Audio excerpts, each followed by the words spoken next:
Buenas noches, vamos a analizar cómo utilizar los siguientes parámetros. Los parámetros son los de estadísticos descriptivos, pruebas de normalidad, homocedasticidad, ANOVA de un factor, ANOVA de una vía, ANOVA de dos vías en la aplicación de SPS estadística. Primero vamos a conocer un poco de estas pruebas.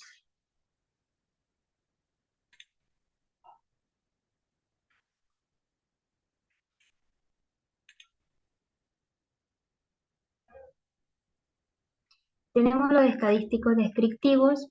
Los estadísticos descriptivos son medidas que resumen las características principales de un conjunto. Datos. Estos incluyen medidas de tendencia central, que es la media, mediana y moda.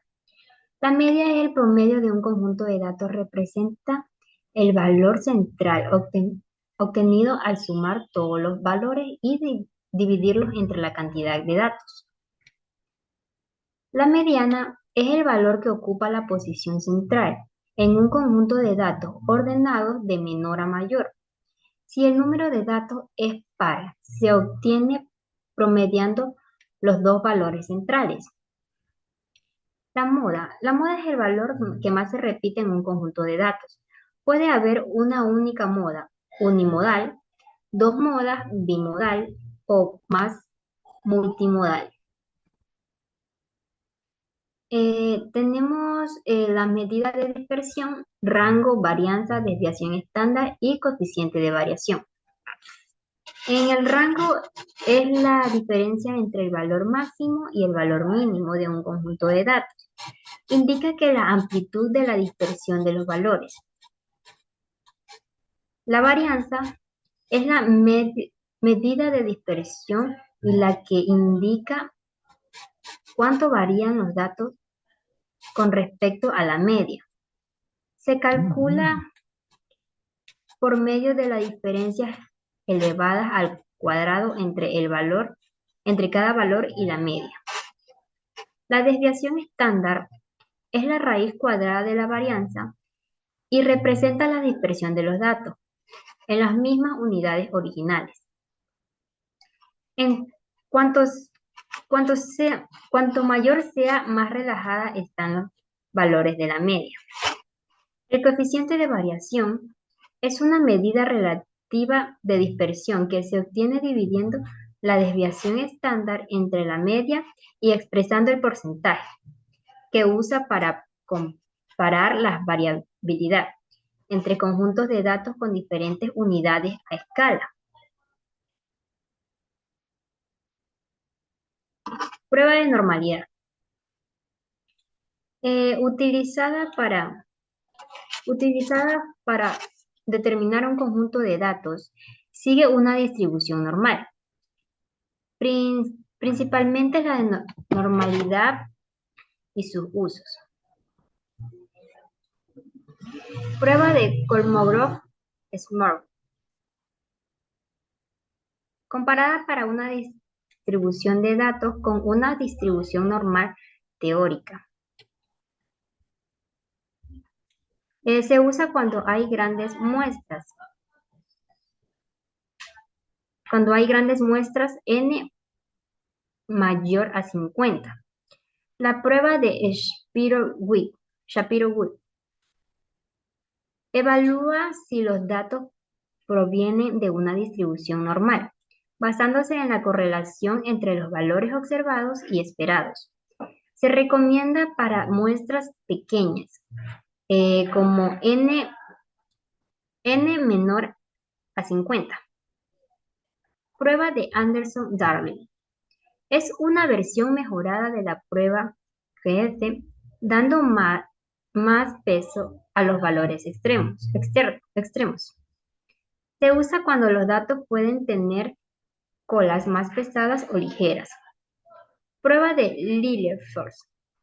Es una adaptación de la prueba GS que ajusta los parámetros de la distribución normal. Útil para cuando no se conoce la media y la desviación estándar de los datos poblacionales. Prueba de Jared-Vera. Se utiliza para la asimetría y la kurtosis. Para evaluar la normalidad se usa en economía y finanzas. Prueba de Agostino-Pearson. Mide la simetría y la kurtosis para detectar desviaciones de la normalidad. Funciona bien en muestras medianas y grandes. La prueba de la homocedasticidad.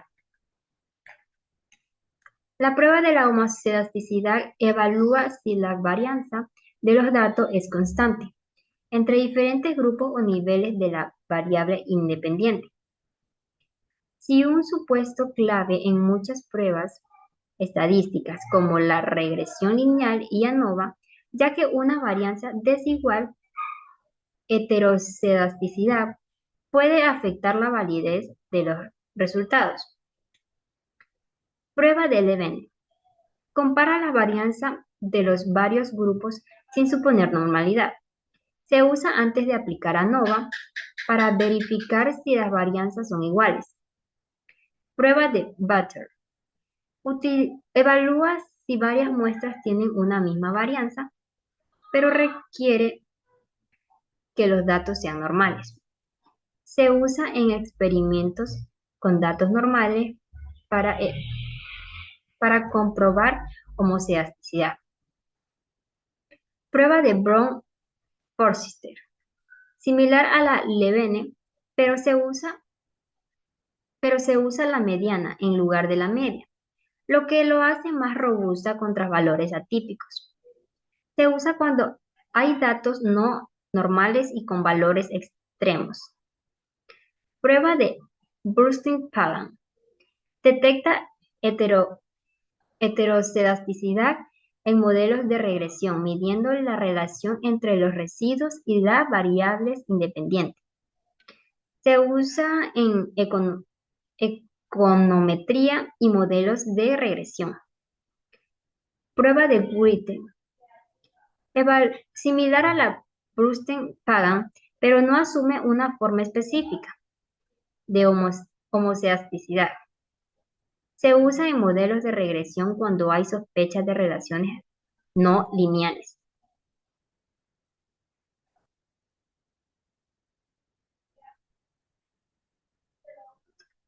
ANOVA de una vía. El ANOVA de una vía, análisis de varianza de un factor, es una prueba estadística utilizada para comparar las medias de tres o más grupos y determinar si hay diferencias significativas. Prueba F, estadístico de Fisher. Compara la variabilidad entre los grupos con variabilidad dentro de los grupos. Si el valor de este es alto, indica que hay diferencias entre los grupos. Pruebas de normalidad. Para verificar que los datos son normales, Shapiro-Witt, Kolmogorov-Sherman y Anderson-Darling. Prueba de post-hoc. Si el ANOVA es significativo para identificar qué grupos son diferentes. Dentro de la prueba de post-hoc tenemos la prueba de Tukey, compara todas las medias entre sí. La de Bonferroni ajusta el nivel de significancia para evitar errores tipo 1. La de Screffer, más conservadora, usada cuando los tamaños de muestras son indiferentes. Hipótesis de ANOVA de una vía. Hipótesis nula. No hay diferencia significativa. Las medias de los grupos, es decir, que todas las medias son iguales. Hipótesis alternativa. Al menos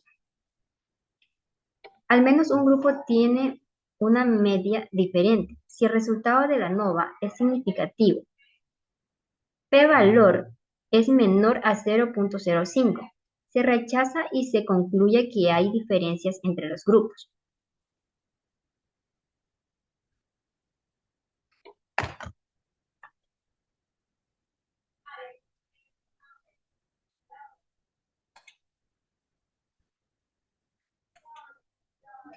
Tenemos el ANOVA de dos vías.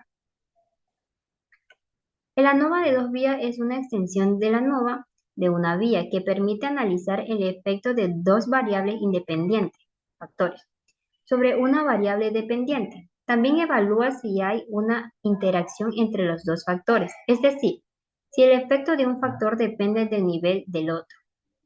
Hipótesis en ANOVA de dos vías. Esta prueba se evalúa en tres hipótesis. Efecto del factor A. Primera variable independiente, que es la hipótesis nula. No hay diferencia significativa entre las medias de los grupos del factor A. Efecto del factor 2. Segunda variable independiente, hipótesis nula. No hay diferencia significativa entre las medias de los grupos del factor B. Interacciones entre los factores A y B, hipótesis nula. No hay interacción entre los factores, es decir, el efecto de un factor es el mismo para todos los niveles del otro. Ejemplo de aplicación. Un investigador quiere saber si el tipo de dieta A, B y C y el nivel de ejercicio bajo, medio y alto afectan al peso de las personas. Factor A. Tipo de dieta A, B y C. Factor B. Nivel de ejercicio bajo, medio y alto. Variable independiente. Peso de las personas después de la dieta. Si el ANOVA de dos vías da resultados significativos, puede concluir que la dieta afecta el peso. Puede concluir que el ejercicio afecta el peso. También puede detectar si el efecto de la dieta cambia según el nivel de ejercicio interaccional.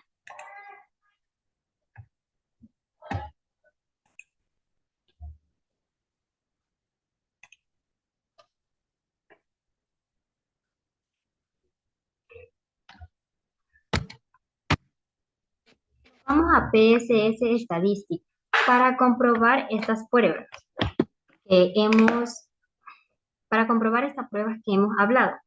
Con una recolección de datos de fertilizantes, variedad y rendimiento en kilogramos por hectárea. Tenemos un conjunto de datos de 30 datos. Tenemos el fertilizante, la variedad y el rendimiento, donde el fertilizante se clasifica en A, B y C, y la variedad entre A y B. Vamos a hacer la primera prueba, que es de estadísticos descriptivos. Nos vamos a analizar en estadísticos descriptivos, luego nos vamos a frecuencia. Aquí en variables colocamos el rendimiento. Nos vamos a estadísticos y tenemos que tener activado media, mediana, moda, desviación estándar, varianza, mínimo y máximo. Damos en continuar.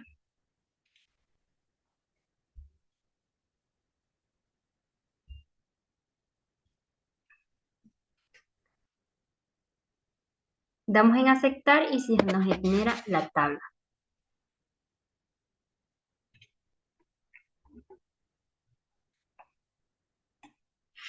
Ya, aquí tenemos la tabla de estadísticos. Tenemos el número válidos que son de 30 casos, perdidos ninguno. La media que salió de 1730,66. La mediana que salió de 1745. La moda de 1580. La desviación estándar de 136,15. La varianza de 18.537,471. El mínimo de 1500. El máximo de 1950. Tenemos el rendimiento en la tabla de frecuencia, que es el número que más se repite de los datos válidos. El porcentaje válido, que es de 3,3, hay algunos de 6,7, y el porcentaje de acumulado, que nos da el 100%.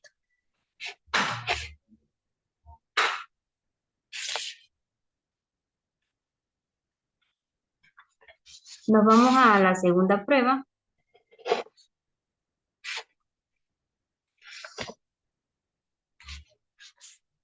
nos vamos a analizar.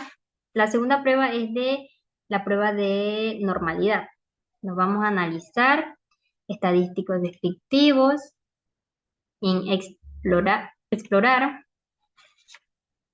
En la lista colocamos rendimiento, en la lista independiente colocamos rendimiento, nos vamos a gráficos y tenemos que tener activados niveles de los factores juntos y gráficos de normalidad con pruebas.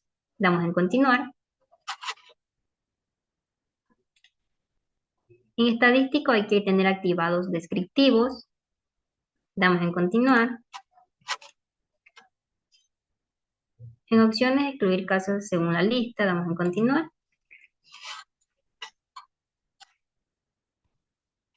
Damos en aceptar. Y nos sale la tabla. Tenemos la tabla. Tenemos el resumen, nuestros datos. Tenemos el resumen de procesamiento de los datos. Los descriptivos, donde nos arroja la simetría, la kurtosis,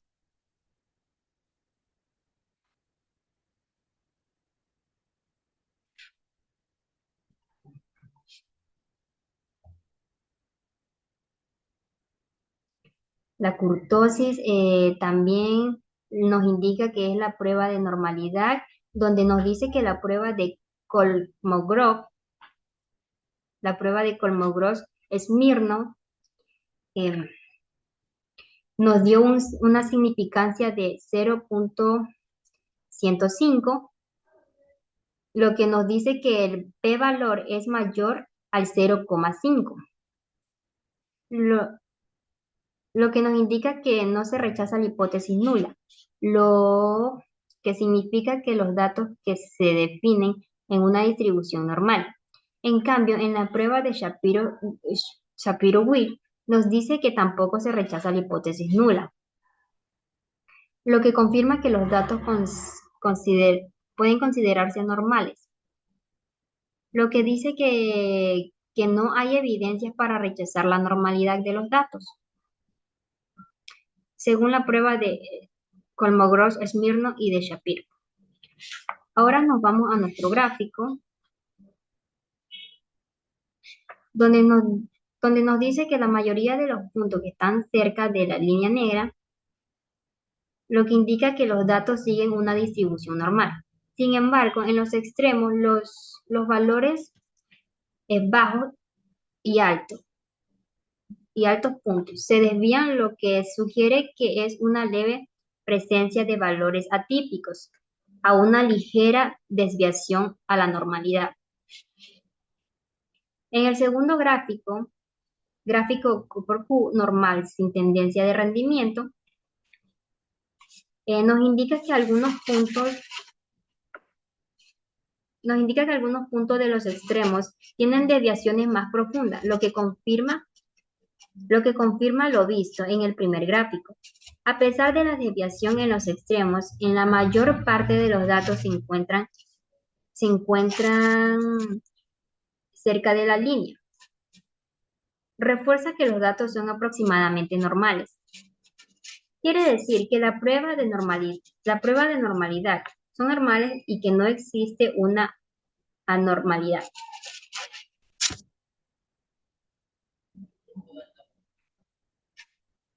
Nos vamos a los datos.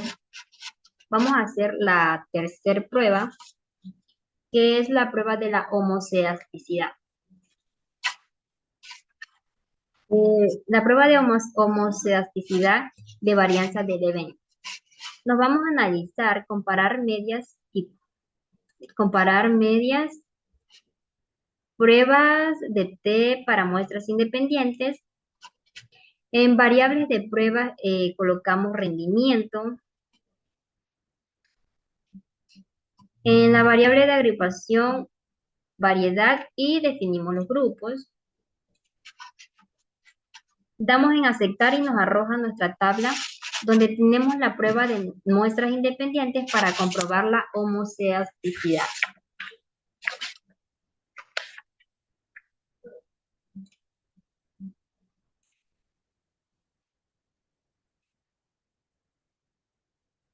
Lo que nos interesa es la prueba de Leven.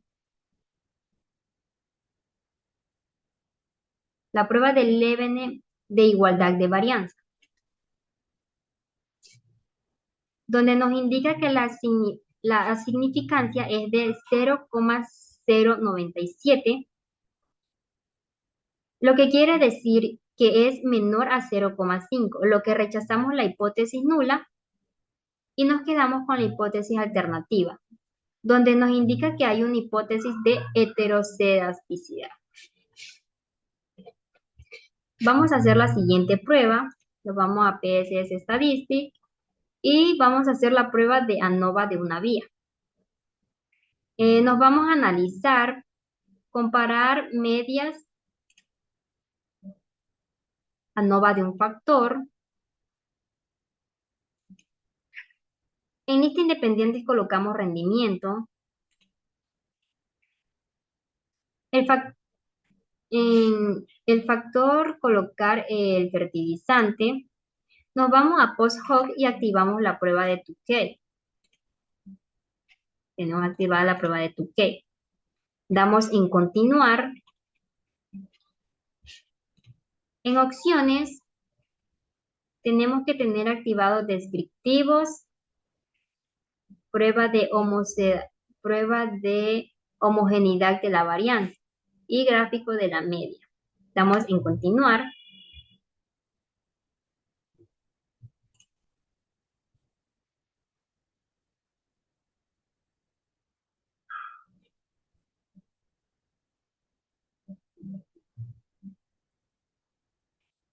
Y luego damos en aceptar y nos salen nuestros datos.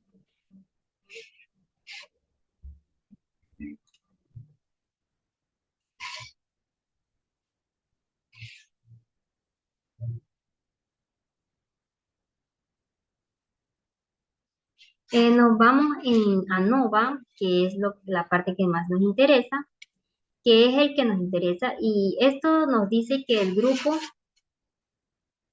de significancia es de 0,00. Quiere decir que se rechaza la hipótesis nula y nos quedamos con la hipótesis alternativa. Y nos dice que hay diferencias entre los datos. Y cuando sucede esto, nosotros aplicamos la prueba de post-hoc, que es la prueba de Tukey. La prueba de Tukey, donde se hace una comparación de los fertilizantes. Aquí el fertilizante A lo comparamos con el fertilizante B y el fertilizante C. El fertilizante B lo comparamos con el fertilizante A, el fertilizante C. El fertilizante C lo comparamos con el fertilizante A y el fertilizante B.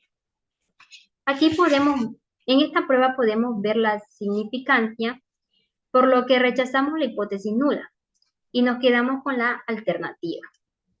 Porque en los fertilizantes sí hay diferencias existen diferencias significancia que es mayor al 0,05.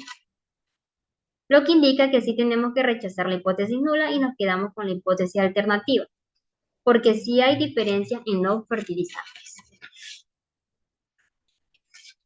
Nos vamos al gráfico de medias, donde nos indica que la media del rendimiento, nos indica que el fertilizante B es mayor, que tiene un mayor número de rendimiento que el fertilizante A y el fertilizante B y el fertilizante C. Nos vamos a hacer la siguiente prueba, que es la prueba de ANOVA de dos vías. Nos vamos a analizar modelo lineal general, univariado. En variable dependiente colocamos rendimiento. En factores fijos, rendimiento, fertilizante y variedad. Para saber si hay interacción en el ANOVA de dos vías, tenemos que ir a gráficos. En el eje horizontal colocamos fertilizante. En el eje, a ver, en la línea separada variedad, colocamos variedad y damos en añadir y nos aparece aquí. En tipo de gráfico tenemos que tener aquí gráficos de líneas. Damos en continuar.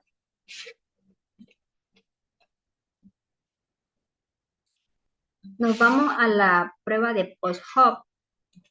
Activamos la prueba de 2K. Bueno, para activar la prueba de 2K antes tenemos que colocar el fertilizante y la variedad aquí en la prueba de post-hop. Damos en continuar y en aceptar.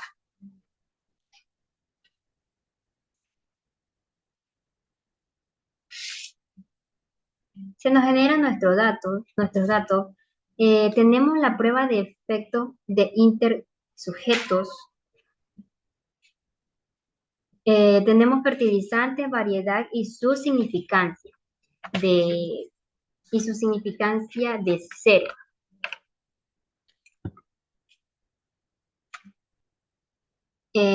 Lo que indica que se rechaza la hipótesis nula y nos quedamos con la hipótesis alternativa. Asimismo, la prueba de Tukey, tenemos aquí el subconjunto homogéneo, donde se realiza un tamaño de muestras de medianas armónicas, para ver si hay interacción en ANOVA de dos vías. Vamos al gráfico donde las medidas marginales estimadas de rendimiento, el fertilizante. En las líneas nos indica que este tipo de variedad del cultivo, en este caso maíz, donde nos indica que la estimación del rendimiento más alto, tanto la variedad tanto la variedad A como la variedad B del fertilizante A y B, no existe una interacción conjunta, ya que aquí tenemos la variedad A, tiene un menor rendimiento que la variedad B.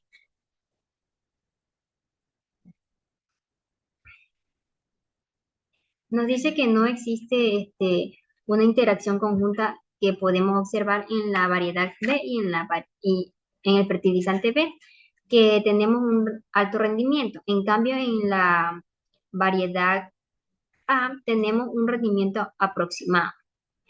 Lo que hay una diferencia significativa y no hay una interacción entre los puntos. Ahora, vamos a responder las siguientes preguntas.